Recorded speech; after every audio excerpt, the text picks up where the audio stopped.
بسم اللہ الرحمن الرحیم بسم اللہ الرحمن الرحیم ومنها المعادن وهي قسمان ظاہرۃ وباطنہ۔ احیاء المواد کی آخری بحث تھی مشترکات کے بارے میں کہ کچھ چیزیں ہیں کہ جو منافع کے لحاظ سے مشترک بین الناس ہیں، تقریباً 6 چیزیں تھیں، ان کا ذکر ہوا۔ دوسرے پانیوں کا ذکر تھا کہ جس میں سارے لوگ مشترک ہیں، جیسے بارش کا پانی ہو گیا، جیسے دریاؤں کے پانی ہو گئے، سمندروں کے پانی ہو گئے۔ تیسری چیز جس میں تمام لوگ برابر ہیں، شریک ہیں، حق رکھتے ہیں، وہ ہیں معادن، کانیں، کہ جو کچھ زمین سے یا اوپر سے یا نیچے سے نکال کے دیا جاتا ہے۔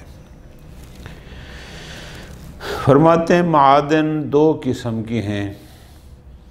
کچھ ایسی چیزیں ہوتی ہیں کہ جن کے لیے محنت کرنی پڑتی ہے، مشقت کرنی پڑتی ہے، وہ زمین کے نیچے ہوتے ہیں کہ ایک لمبا عرصہ بہت کوشش کر کے کھدائیاں کر کے زمین کے نیچے سے، پہاڑوں کے نیچے سے اس کو حاصل کیا جاتا ہے، وہ ہوتی ہیں معادن باطنہ۔ اور کچھ چیزیں ہوتی ہیں کہ جو اوپر ہوتی ہیں، جن ان کے لیے کوئی کھدائی نہیں کرنی پڑتی، کوئی محنتیں نہیں کرنی پڑتی، بس اوپر نظام الہی ہے کہ وہ زمین کے اوپر سے ہی وجہ الارض وہ چیز مل جاتی ہے۔ تو اب ان 2 قسم کی معادن کو بیان فرما رہے ہیں کہ پہلی بات تو یہ ہے کہ ان معادن میں، اردو میں اس کو ہم عربی میں معدن کہتے ہیں، ہم اردو میں کان کہتے ہیں، اس میں سارے لوگ شریک ہیں، سب برابر ہیں، ہر ایک کو حق حاصل ہے کہ جو بھی اس پہاڑ کو جو کسی کی ملکیت میں نہیں ہے اس کو کھودے، نیچے سے جو وہ اس کو ملے گا اب اس کا ہوگا، سب کو حق ہے۔ اور ایک ہو گئی معادن ظاہریہ۔ اس میں ایک چھوٹا سا نقطہ بیان کر رہے ہیں کہ جو معادن ظاہریہ ہیں کہ جو زمین کے اوپر سے مل جاتی ہیں، ہم نے نہیں دیکھا لیکن ہم نے سنا ہے کہ نجف اشرف میں یہ جو در نجف ہوتا ہے یہ زمین کے اوپر سے مل جاتا ہے، ہم نے دیکھا نہیں سنا ہے۔ اب اس کے لیے کھدائی نہیں کرنی پڑی، کوئی محنت نہیں کرنی پڑی، اوپر سے کچھ چیزیں ایسی ہوتی ہیں، اور بھی ہوتی ہوں گی، اللہ بہتر جانتا ہے۔ اب ایک بندہ وہاں پہنچ گیا، اس نے ایک چیز دیکھ لی کہ یہ چیز پڑی ہے، تو صرف اس کا وہاں پہنچنا، دیکھ لینا، اس سے اس کو حق کے اولویت حاصل نہیں ہوگا۔ کیوں؟ اس لیے کہ اس نے کچھ کیا ہی نہیں ہے۔ بس ایک نقطہ سمجھانا ہے، باقی ترجمہ ہے۔ ہم نے پیچھے کہا تھا کہ جو بندہ کسی بے آباد زمین، کسی بنجر زمین کو تحجیر کرتا ہے، ہم نے کہا تھا خالی اس کو سیدھا کرتا ہے یا اس کے ارد گرد کوئی باڑ دیتا ہے، فلاں کرتا ہے، یہ ہوتا ہے تحجیر، اور تحجیر سے اس کو حق کے اولویت حاصل ہو جاتا ہے۔ اب جب تک اس کا حق ہے، کسی اور کو حق نہیں کہ اسی جگہ کو جا کر دوبارہ آباد کرنے کی کوشش کرے۔ یہاں تو اس تحجیر کا تصور نہیں ہے، بے معنی کہ یہاں اس نے کچھ بھی نہیں کیا نا، یہ تو گیا ایک زمین ہے جو کسی کی ملکیت بھی نہیں ہے، جس کو ہم کہتے ہیں سرکاری زمین پڑی ہے، جس کا کوئی ایک شخص مالک نہیں ہے، وہاں اوپر کچھ چیزیں اس کو پڑی ہیں، اب اس نے تو کچھ بھی نہیں کیا، لہذا تحجیر بنی۔ ہاں، جب وہاں سے یہ چیز اٹھا لے گا، احراز کر لے گا، چیز اپنے قبضے میں کر لے گا بقصد تملک، اب یہ اس کا مالک بھی ہے اور اس کا اولویت بھی ہے، اب اس سے کسی کو چھیننے کا حق نہیں، بخلاف اس کے کہ جو معادن جو زیر زمین ہیں، اب اس نے کھدائی شروع کی ہے، کھدائی کرتے کرتے 100 فٹ 200 فٹ جتنا بھی نیچے گیا، وہاں یہ اس چیز تک پہنچ گیا جو حاصل کرنا چاہتا تھا، بڑی آسان۔ پتہ چلا کہ اس پہاڑ میں سونا ہے، اس نے کھدائی شروع کی، فرض کرتے ہیں 100 فٹ 150 فٹ 400 فٹ کھدائی کی، اور یہ وہاں تک پہنچ گیا جہاں تک سونا تھا۔ اب ہوگا کیا کہ جو پہلے کھدائی کر رہا تھا اس کو ہم کہیں گے یہ ایسے ہے کہ جیسے مرحلہ تحجیر ہوتا ہے، اس وقت تک اس کو حق اولویت حاصل تھا، لیکن جب یہ وہاں تک پہنچ گیا کہ جہاں سونا تھا، وہ ساری محنت کر کے اب اس کا اس پر حق ہوگا، اب یہ اس کی ملکیت بن جائے گا، وہاں سے جو اٹھائے گا کسی اور کو حق نہیں ہوگا۔ تو اب جو نکتہ ہے سمجھنے والا اس پہلے پہرو میں وہ یہ ہے کہ معادن ظاہریہ میں تحجیر اولویت نام کی کوئی چیز نہیں ہے، چونکہ اس نے کچھ کیا نہیں ہے۔ معادن باطنہ میں جو کھدائی کر کے اندر جا کے حاصل کرتے وہاں پر یہ تصور ہے۔ ہاں مالک کب ہوگا؟ جب احراز، وہ چاہے باطنی ہو چاہے ظاہری ہو، جب اس کو اپنے قبضے میں لے لے گا، وہاں سے اس کو اٹھا لے گا۔ اب جب اٹھا لیا تو ظاہر جیسے باقیوں کو حق تھا اس کا بھی اسی طرح حق ہے۔ ٹھیک ہو گیا؟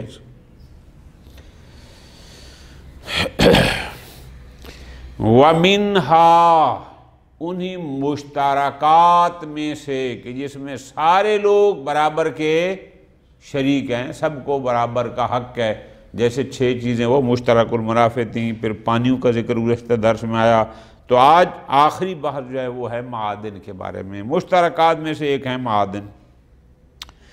وَهِيَ قِسْمَانِ، یہ جو معادن ہیں کانیں 2 قسم کے ہیں، کچھ ہیں ظاہرہ کا معنی آپ آسان یوں کریں گے کہ جو زمین کے اوپر سے چیز مل جاتی ہے، اور کچھ ہوتی ہیں باطنہ کہ جس کے لیے محنت کرنی پڑتی ہوتی ہے، مشینری لگانی ہے، یہ خود اس نے کچھ کیا ہے اندر جا کر۔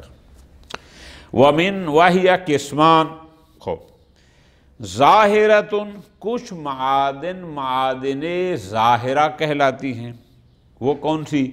هِيَ الَّتِي لَا يَحْتَاجُ تَحْصِيلُهَا إِلَى طَلَبٍ، کہ جن کو حاصل کرنے کے لیے، جن کو لینے کے لیے کوئی زیادہ طلب سے مراد چاہت تو ہوئے، بندہ ڈھونڈ رہا ہے، لیکن اس طرح مراد ہے جس کے لیے کچھ عمل کرنا، کوئی محنت کرنا، وہ باطنہ کے مقابل میں وہ نہیں کرنا پڑتا۔ کیسے؟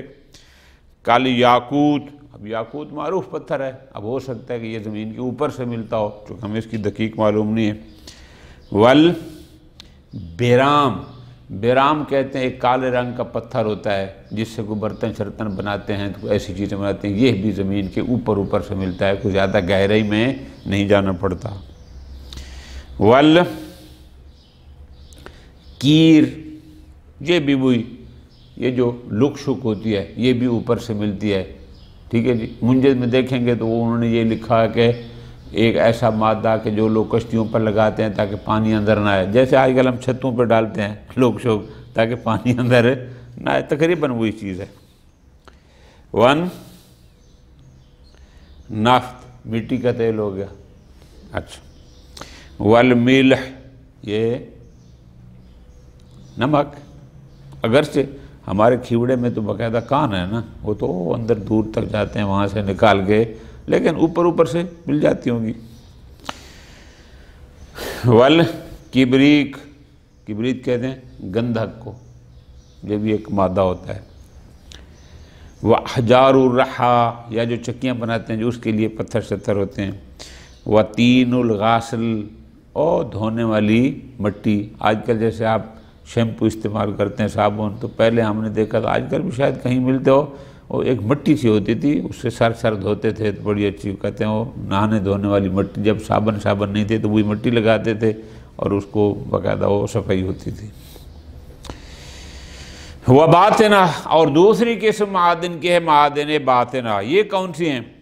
ہی المتوقف ظہورها علی العمل، کہ جس کان کا ظاہر ہونا عمل پر موقوف ہو، یعنی کیا؟ محنت کرنی پڑتی ہے، میں نے اس کا آسان اردو تجھے کہیں کہ کھدائی کرنی پڑتی ہے، وہ خود کرے، مشینوں کے ذریعے کرے، یعنی کچھ کرتا ہے کام محنت، تب جا کر نیچے سے وہ ظاہر ہوتی ہے کہ یہ چیز ہے۔ کالذھب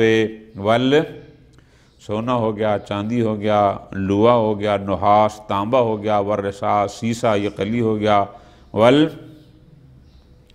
بلور یہ کہتے ہیں سفید رنگ کا کوئی موتی، کوئی پتھر ٹائپ کوئی قیمتی چیز ہوتی ہے جو نیچے سے نکلتی ہے۔ والفروز، انشاءاللہ آپ ایران جائیں گے تو فیروزہ مشہد کے کہتے ہیں قریب کے پہاڑوں میں بہت نکلتا ہے، اس لیے وہ سستا بھی ملتا ہے۔ یہ فیروزہ پہننا جو مستحب ہوتا ہے۔ فرماتے ہیں فَالظَّاهِرَةُ لَا تُمْلَكُ بِالْإِحْيَاءِ۔ اب ہم بحث کریں گے کہ چلو سمجھ آ گئی کہ معادن ہو گئی دو قسم کی، ایک ہو گئی معادن ظاہرہ، ایک ہو گئی معادن باطنہ۔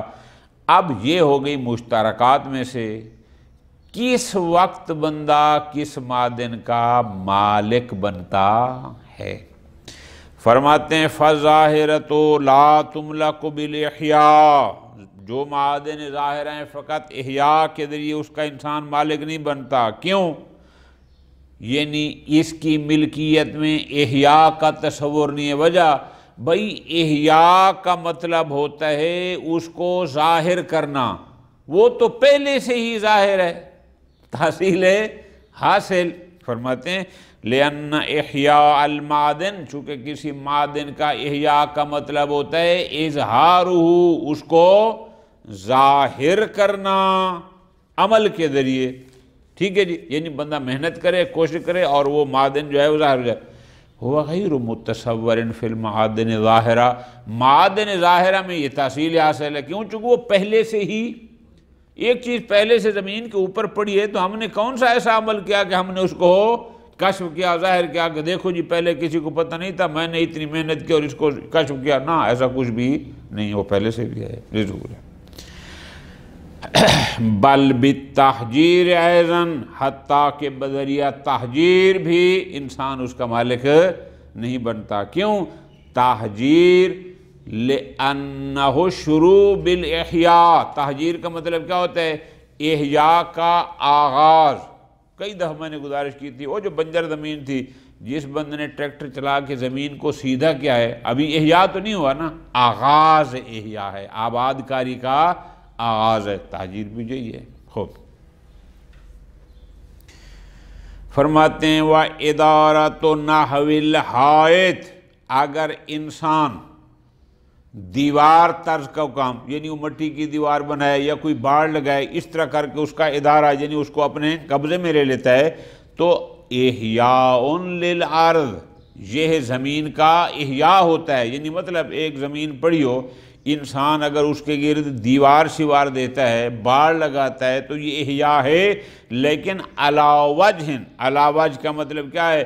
اگر اس نے وہاں زراعت کے قصد سے وہ باڑ لگائی یا دیوار دی، یا فرض کرو اس کا خیال یہ تھا کہ میں یہاں اپنے جانوروں کا کوئی، وہ جیسے باڑے شاڑے بناتے ہیں بھیڑ بکریوں کے لیے فلاں، وہ بناؤں، اس نیت سے اگر وہ دے گا اس زمین کے گرد کوئی دیوار یا کوئی آج کل جیسے آگے باڑ شاڑ لگاتے ہیں، یہ لوہے کی جو بنی ہوتی ہیں، پھر تو احیاء ہوتا ہے لا مطلقہ۔ اگر ایسا قصد نہ ہو تو پھر اس کو احیاء نہیں کہتے۔ بل الناس فیہا شرع، بہرحال یہ جو معادن ظاہر ہیں اس میں تمام لوگ شرعون برابر ہیں، مساوی ہیں، امام و غیرہ۔ ٹھیک ہو گیا؟ لا يجوز ان يقطعها السلطان العادل لأحد على الاشہر۔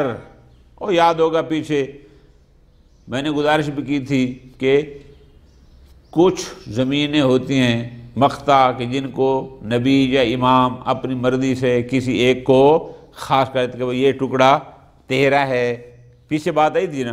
فرماتے ہیں یہ جو ہیں معادن ظاہرہ، جائز نہیں ہے کہ کوئی سلطان عادل، یعنی امام نبی کی بات نہیں ہے، ویسے حکمران جو عادل ہو اس کو حق نہیں ہے کہ یہ کسی ایک شخص کو بطور مقطع دے دے۔ یقطع پڑھنا اقطاع سے، کہ وہ کہے کہ ادھر والا ٹکڑا یہ صرف تیرا ہے، نہ کسی کو۔ کیوں؟ اس لیے لاشتراک الناس فیہا، چونکہ اس میں سارے لوگ برابر ہیں، مشترک ہیں۔ ربما قیلا بالجواز، البتہ بعض رات کہتے ہیں کہ نہیں، اگر بادشاہ جو سلطان ہے، امام نبی نہیں ویسے، لیکن وہ عادل ہے، جیسے ولایت فقیہ کا زمانہ ہے، ولی فقیہ ہے، تو اس کے لیے جائز ہے کہ وہ کسی کو بھی وہ بطور مقطع دے سکتا ہے۔ کیوں؟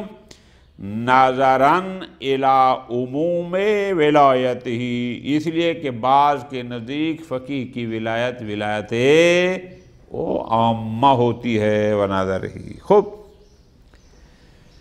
اب ہم آ جائیں واپس کہ جناب کچھ معادن ظاہرہ ہیں جو زمین کے اوپر پڑی ہیں، کوئی کھدائی ودائی، کوئی محنت کرنے کی ضرورت بھی نہیں پڑی۔ ہم نے کہا ہے کہ سارے لوگ اس میں برابر ہیں۔ فَمَنْ سَبَقَ إِلَيْهَا، جو بندہ اس پر پہلے پہنچے گا۔ میں نے آپ کو مثال دی، بندہ جا رہا ہے، زمین کے اوپر کوئی در پڑا ہے، کوئی موتی پڑا ہے، جو بالکل اوپر پڑا ہوتا ہے، کوئی محنت ہے، جو بھی پہلے جائے گا فَلَهُ أَخْذُ حَاجَتِهِ، اس کو حق ہے کہ وہ اس سے جو چیز وہ جو ظاہری ہے اس کو لے سکتا ہے، اس کو اٹھا سکتا ہے۔ اے اخذ ما شاء، یعنی وہ جتنا اس میں سے چاہے اس کو اٹھا سکتا ہے۔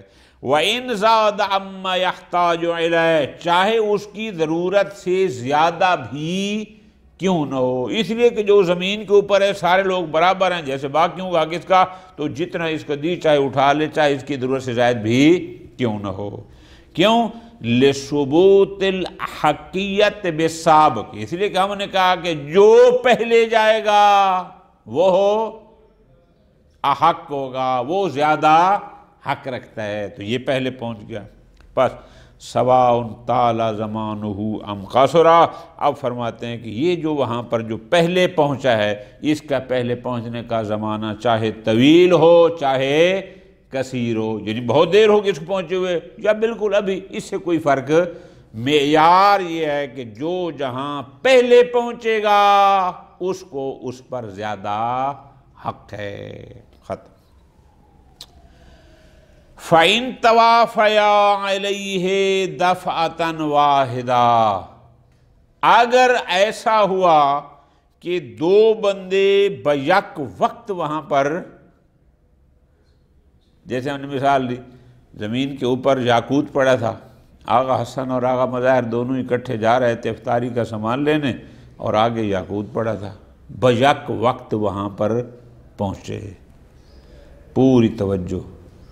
اب یہ اس پر حق رکھنے میں دونوں برابر ہیں چونکہ مشترکات میں سے ہے، ادھر پہنچے بھی دونوں بیک وقت ہیں، در ایک ہے، پتھر ایک ہے، یا جو بھی چیز ہے، اب وہ کس کا حق ہوگا؟ ٹھیک ہو گیا؟ شہید فرماتے ہیں پہلے یہ دیکھنا ہے کہ آیا وہ چیز قابل تقسیم ہے یا قابل تقسیم، ہم اس کو اگر تقسیم کر دیں تو اس سے کوئی نقصان نہیں ہوتا، کوئی فرق نہیں پڑتا، تو اگر ایسا ہے تو تقسیم کر کے آدھی اس کو دے دیں آدھی اس کو دے دیں۔ لیکن بسا اوقات میری جان جو ہوتا ہے تقسیم سے نقصان ہوتا ہے، مثلا ایک پتھر ہے، اس پتھر سے ایک کو دیں تو اس کا کام مکمل ہو جائے گا، اس کو نصف و نصف کر دیں تو کسی کے کام کا بھی نہیں رہے گا۔ بات سمجھ آ رہی ہے نا جی؟ اب یہ اینا کہنا جاگا، اب یہ پورے دونوں اس کے شیشے ہیں تو کام کیا ہے، ایک ہو ایک نہ ہو تو کوئی سے کام کی۔ اب فرماتے ہیں اگر وہ قابل تقسیم شے ہے پھر تو اس کو دونوں میں برابر برابر، چونکہ دونوں اکٹھے پہنچے تھے۔ لیکن اگر ایسا ہے کہ یا قابل تقسیم نہیں ہے، یا تقسیم تو ہو سکتی ہے لیکن پھر وہ کارآمد نہیں رہے گی، وہ ضائع ہو جائے گی، بیکار ہو جائے گی، پھر کیا کریں؟ پھر قرعہ کریں، جس کا قرعہ نکل ہے جس کے نام کا اس کو وہ چیز۔ یہ کس کی بات ہو رہی ہے؟ اگر وہ قابل تقسیم نہ ہو تو آگے ترتیب آ رہی۔ فَإِن تَوَافَيَا عَلَيْهَا، اگر ایک معدن ایسی ہے کہ دو بندے ایک ہی وقت میں وہاں پر پہنچے، یعنی دونوں اکٹھے جا رہے تھے، یا ایک ادھر سے آ رہا ایک ادھر سے، لیکن جہاں وہ شے تھی بیک وقت دونوں وہاں پر پہنچے۔ اب جیسے اس کو اس پر حق ہے اسی طرح دوسرے کو بھی اس پر حق ہے۔ فرماتے ہیں وَأَمْكَنَ الْقِسْمَةُ بَيْنَهُمَا، اب پہلا مرحلہ، جس چیز پر، جس معدن پر یہ دونوں بندے اکٹھے پہنچے ہیں، اگر اس میں قسمت یعنی تقسیم کا امکان ہے، یعنی ایسی شے ہے کہ اس کو تقسیم بھی کیا جا سکتا ہے اور تقسیم کرنے سے وہ شے بیکار بھی نہیں ہوتی، بڑی آسان دو حصے بھی کر دیں تو بھی کوئی فرق ایسا ہو سکتا ہے، وجب قسمت الحاصل بینہما، تو جو کچھ ان کو وہاں سے ملا ہے واجب ہے کہ وہ ان دونوں میں تقسیم کیا جائے۔ کیوں؟ لِتَسَاوِيهِمَا فِي سَبَبِ الْإِسْتِحْقَاقِ، کیوں؟ کسی معدن ظاہرہ پر کیسے بندے کا حق ہوتا ہے؟ حق ہوتا ہے جو پہلے پہنچے، اور یہاں پر دونوں اکٹھے پہنچے ہیں تو استحقاق میں دونوں برابر ہیں، تو جب برابر ہیں تو جو اس میں سے حاصل ہوگا وہ بھی دونوں میں تقسیم ہوگا اگر ہے تو۔ وَإِمْقَانِ الْجَمْعِ بَيْنَهُمَا فِيهِ بِالْقِسْمَةِ، اس لیے کہ سبب استحقاق کیا تھا؟ جو پہلے پہنچے گا، اور یہاں پر دونوں بندے پہنچے ہیں بیک وقت، اور فرماتے ہیں مشکل بھی کوئی نہیں، اس لیے کہ چیز قابل تقسیم ہے، جب تقسیم ہے ہم دونوں کو جمع کریں، اس کا بھی حق ہے اس پر، اس کا بھی حق ہے، ہم اس کو آدھا اس کو دے دیں آدھا اس کو دے دیں، کوئی مشکل بھی نہیں ہے۔ وَإِن لَمْ يُمْكِنِ الْجَمْعُ بَيْنَهُمَا لِلْأَخْذِ مِن مَّكَانٍ، ہاں اگرچہ ایسا ہے کہ جو چیز جہاں پر پڑی ہے اگرچہ اس کو ایک بندہ ایک وقت میں اٹھا سکتا ہے دو، لیکن بات یہ ہے کہ پہنچے تو وہاں دونوں ہیں نا، اگرچہ اس کو اٹھانے میں جمع ممکن نہیں ہے کہ دو بندے، تنگ ہے چھوٹا ہے، ایک بندے نے وہاں سے اٹھانا ہے دونوں نہیں اٹھانا، لیکن پہنچنے میں دونوں برابر تھے، لہٰذا اگر قابل تقسیم ہے تو اس کو تقسیم کر۔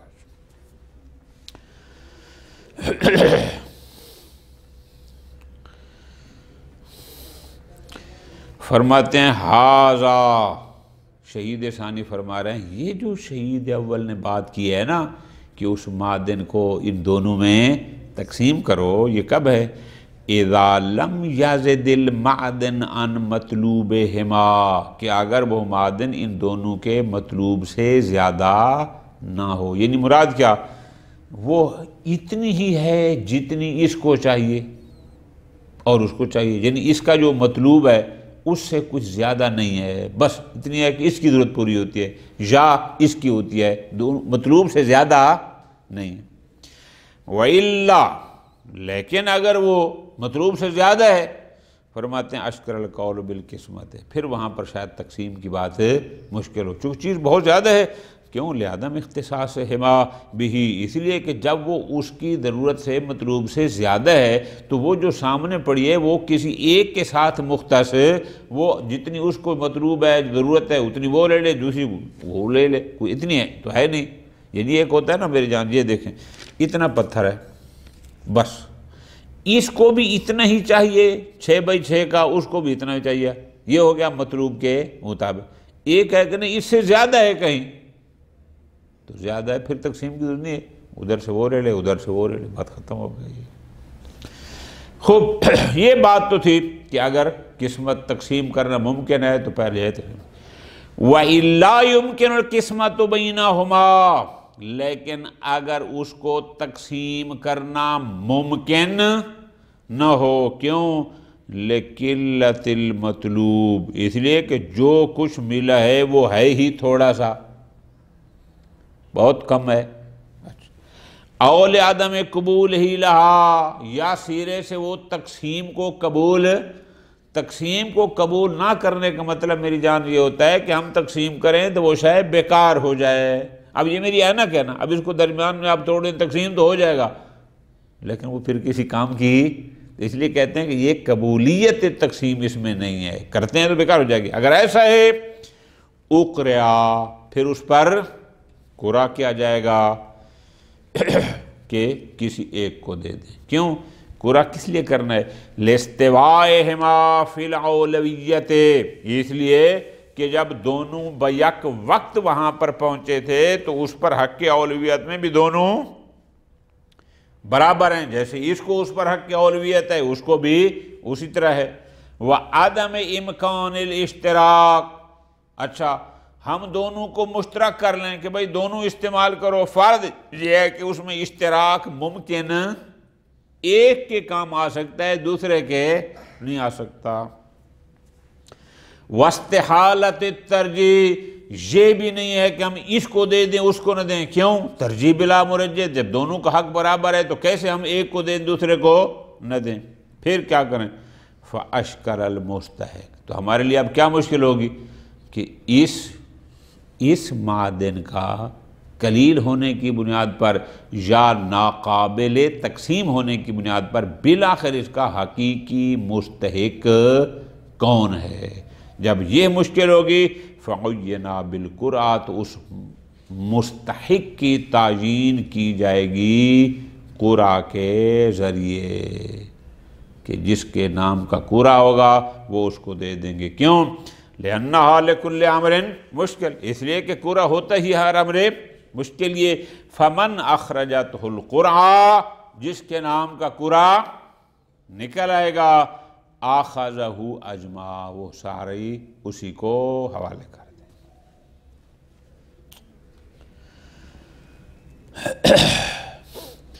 لو زاد عن حاجتہما، اگر معدن ایسی ہے، توجہ کے ساتھ میری جان، جو ان کی حاجت سے زیادہ ہے، یعنی جتنا اس کو چاہیے وہ اس سے کہیں زیادہ ہے، لیکن لم یمکن اخذہما دفعتاً، لیکن بیک وقت دونوں اس کو وہاں سے لے نہیں سکتے۔ اب یہ لفظی برائی ترجمہ کیا ہے؟ یعنی ترتیب سے اس کو اٹھانا ہے، ایک ہی وقت میں دونوں اس کو وہاں سے نہیں لے سکتے۔ تو فرماتے ہیں یہاں پر کیوں؟ لضیق المکان، جگہ بڑی تنگ ہے، اب یہاں پر پھر قرعہ کر لیں۔ قرعہ کس بات کا ہوگا؟ کہ پہلے کون اٹھائے گا، یعنی معدن زیادہ ہے، یہ نہیں کہ وہ تھوڑی سی ہے، لیکن جگہ تنگ ہے، ایک وقت میں ایک بندہ ہی وہاں سے چیز حاصل کر سکتا ہے۔ اب یہ دونوں پہنچے ہیں بیک وقت، تو اب جو قرعہ ہوگا وہ اس مقصد کے لیے ہوگا کہ پہلے وہاں سے کون اٹھائے گا۔ وَإِنْ أَمْكَنَ الْقِسْمَةُ، چاہے وہ قابل تقسیم ہو بھی صحیح، کوئی ضرورت نہیں ہے، اس لیے کہ ان کی ضرورت سے بہت زیادہ ہے، ایک پہلے اٹھا لے گا، ایک بعد میں جتنا اس کو چاہیے وہ لے لے گا۔ وَفَائِدَةُ تَقْدِيمِ مَنْ أَخْرَجَتْهُ فِي أَخْذِ حَاجَتِهِ، اس قرعے کا فائدہ کیا ہوگا؟ یعنی جس کے نام کا قرعہ نکلے گا وہ پہلے اس سے اپنی ضرورت کے مطابق جو بھی اس چاہیے وہ اٹھا لے گا، دوسرا بعد میں۔ قرعہ اس بات پر ہوگا کہ پہلے کون اٹھائے گا۔ ختم۔ اس طرح آگے مثال دے رہے ہیں، وَمِثْلُهُ لَوْ ازْدَحَمَا اثْنَانِ عَلَىٰ نَهْرٍ، پانی آ رہا تھا، جیسے میں نے کل مثال دی تھی، ہمارے علاقوں میں سیلاب آتا ہے، دریائے سندھ کا پانی باہر نکلتا ہے، تو ایک بندہ اس پانی کو خاص نالہ بنا کے اپنی زمینوں تک لے جاتا ہے۔ اب فرماتے ہیں کہ دو بندے بیک وقت اس پانی تک پہنچ گئے، کہ جو پانی دریا سے باہر نکلا تھا، اب وہ چاہتا ہے کہ میں اپنی زمین میں لے جاؤں، یہ چاہتا ہے کہ پہنچے ہیں دونوں، ایک پہلے پہنچتا تو اس کا زیادہ تھا نا، پہلے کوئی نہیں پہنچا، ازدحما اثنان، یعنی بیک وقت دونوں وہاں پہنچ گئے، تو اس کا حکم بھی یہی ہوگا۔ بات سمجھ آئی کون سی؟ یعنی بدریہ قرعہ، اگر وہ پانی تھوڑا ہوگا تو بھئی آدھا تو لے جا آدھا یہ لے جا، یعنی گھنٹہ تو لگا گھنٹہ وہ لگا، لیکن پانی بہت زیادہ ہے تو پھر قرعہ نکالیں گے کہ پہلے یہ اپنی زمینوں کو پلا لے، پانی تو بہت زیادہ ہے، بعد میں پھر دوسرا بندہ۔ عَلَىٰ نَهْرٍ نَاوِي وَلَمْ يُمْكِنِ الْجَمْ، اور جم بھی ممکن نہ ہو۔ جم ممکن کیا ہوتا ہے کہ یار یہ نالا آ رہا ہے، پانی آ رہا ہے، چلو تھوڑا سا تو ادھر لے جا تھوڑا سا ادھر، وہ کہتے ہیں اگر وہ اتنا تھوڑا ہے کہ اگر تھوڑا تھوڑا کرتے ہیں تو پھر کسی کا کچھ نہیں بچتا، تو پھر پورا ہوتا ہے۔ لیکن لو تغلب احدہما علی الآخر، ہوا کیا؟ ایک بندہ ذرا طاقتور تھا، وہ جو پانی دریا کا باہر نکلا تھا، اس نے دوسرے پر غلبہ حاصل کر لیا، وہ بیچارہ کمزور تھا، اس کو مار کے وہاں سے بھگا دیا، چل تو دفعہ ہو یہاں سے پانی میں لے کے جاتا ہوں، حق کسی اور کا تھا، غلبہ اس نے کر لیا، آسما، اس نے گناہ کیا، یہ بندہ گناہگار ہے، لیکن وہ مالک ہونا، لیکن پھر بھی اس پانی کا مالک، گناہ ہونا اور بات ہے کہ اس نے جو اس پر تسلط کیا اس سے چھین لیا، لیکن بن جائے گا۔ بخلاف تغلب ہی علی اولویت تہجیر، لیکن ہم نے جو زمینوں میں کہا تھا کہ جو بذریعہ تہجیر حق کی اولویت ملتا ہے، وہاں اگر ایک بندہ طاقت کے دور پر دوسرے پر غلبہ حاصل کرتا ہے تو وہاں ہم اس کو مالک نہیں بناتے تھے۔ خوب، والماء ادھر گیا، بخلاف تغلب ہی علی التہجیر والماء الذی لا یفی بغرضہما، یا پانی اتنا تھوڑا ہے کہ جو صرف ایک کی ضرورت پوری کرتا ہے، اب اگر کوئی بندہ اس پر غالبہ کر لیتا ہے تو بھی فرماتے ہیں نہ، زیادہ ہو تو اور بات ہے، تھوڑا ہو تو مالک نہیں بنے گا۔ والفارق، یہ کیوں جی؟ فرماتے ہیں وہ اس لیے کہ پانی تھوڑا زیادہ ہو کہ ان الملک مع زیادہ لا یتحقق، کہ اگر پانی بہت زیادہ ہے، دونوں کے زیادہ ہے، پھر ایک بندہ غلبہ کر لیتا ہے، جبر کر کے اسے چھین بھی لیتا ہے کہ نہیں یہ میرا ہے، لے بھی جائے، تو بھی یہ مالک بن جائے، کیوں؟ چونکہ اس کا حق کوئی اسی پانی میں منحصر نہیں تھا۔ لیکن اگر پانی ہو ہی تھوڑا تو جو پہلے پہنچا تھا فقط اس کی ضرورت تھا، اب اگر دوسرا آ کے غلبہ کرتا ہے تو پھر وہ اس کا مالک نہیں بنے گا، ختم۔ دوسری قسم معادن کی وہ ہے والمعادن الباطنہ، وہ جو میں نے کہا کہ جس معادن کو حاصل کرنے کے لیے محنت کرنی پڑتی ہے، گہرائی میں جانا پڑتا ہے، کھدائی کرنی پڑتی ہے۔ معادن باطنہ تملکو ببلوغ نیلہا، انسان معادن باطنہ کا مالک کیسے بنے گا؟ کہ جب وہاں تک پہنچ جائے جہاں سے وہ چیز ملنی ہے۔ میں نے آپ کو مثال دی، بڑی آسان تھی، پہاڑ کی کھدائی کی مشین کے ذریعے یا خود کی کرتے کرتے وہاں پہنچ گیا جہاں پر سونا پڑا تھا، جب وہاں پہنچ گیا اب اس کا مالک بن جائے گا۔ وَذَلِكَ هُوَ إِحْيَاؤُهَا، چونکہ جب اس تک پہنچ جائے گا تو گویا یہ بن جائے گا اس کا احیاء۔